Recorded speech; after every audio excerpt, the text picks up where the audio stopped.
ভোটের প্রচারে গিয়ে ক্ষোভের মুখে পড়লেন বনগাঁ লোকসভা কেন্দ্রের বিজেপি প্রার্থী শান্তনু ঠাকুর। কল্যাণীর চাদুরিয়ায় বিক্ষোভ দেখানো হয় বাসিন্দাদের তরফ থেকে এবং তারা দাবি করছেন 2019 সালে লোকসভা ভোটে শান্তনু ঠাকুর জয়লাভ করবার পর আর তার দেখা পাওয়া যায়নি, আর ভোট আসতেই তাকে ঘিরে এবার বিক্ষোভ দেখানো হলো। বিক্ষোভ দেখানো এলাকা ছাড়তে বাধ্য হন শান্তনু ঠাকুর।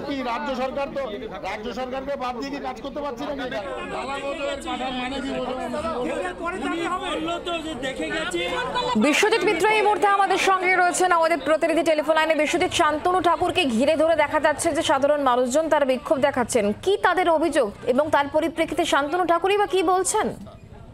দেখো, সেটা হচ্ছে 2019 সালে ভোটে জয়লাভ করবার পরে থেকে ওই বনগাঁ লোকসভা কেন্দ্রে যিনি বিজেপি প্রার্থী শান্তনু ঠাকুর, তিনি কল্যাণী ব্লকের চাদুরিয়া 2 নম্বর গ্রাম পঞ্চায়েতের সান্নালচর ওই এলাকাটা ভাঙন প্রবণ এলাকা।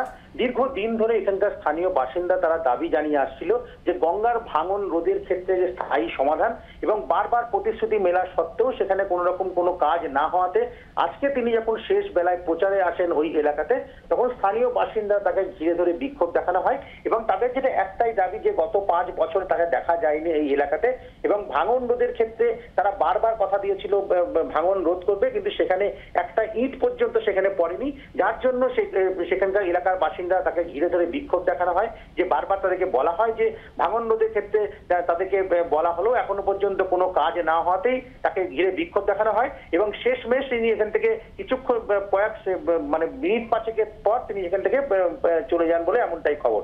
শুক্লা, ধন্যবাদ।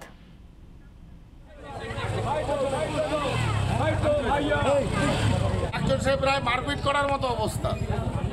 এগুলো কি গঙ্গা ভাঙনে টাকা দিয়েছি নাকি ডিএমসি? আমি তো দিয়েছি টাকা, আমার দপ্তর থেকে টাকা দিয়েছি। আমি যেটা বললাম 14 কোটি টাকা আমি স্যাংশন করেছি গঙ্গা ভাঙনের জন্য।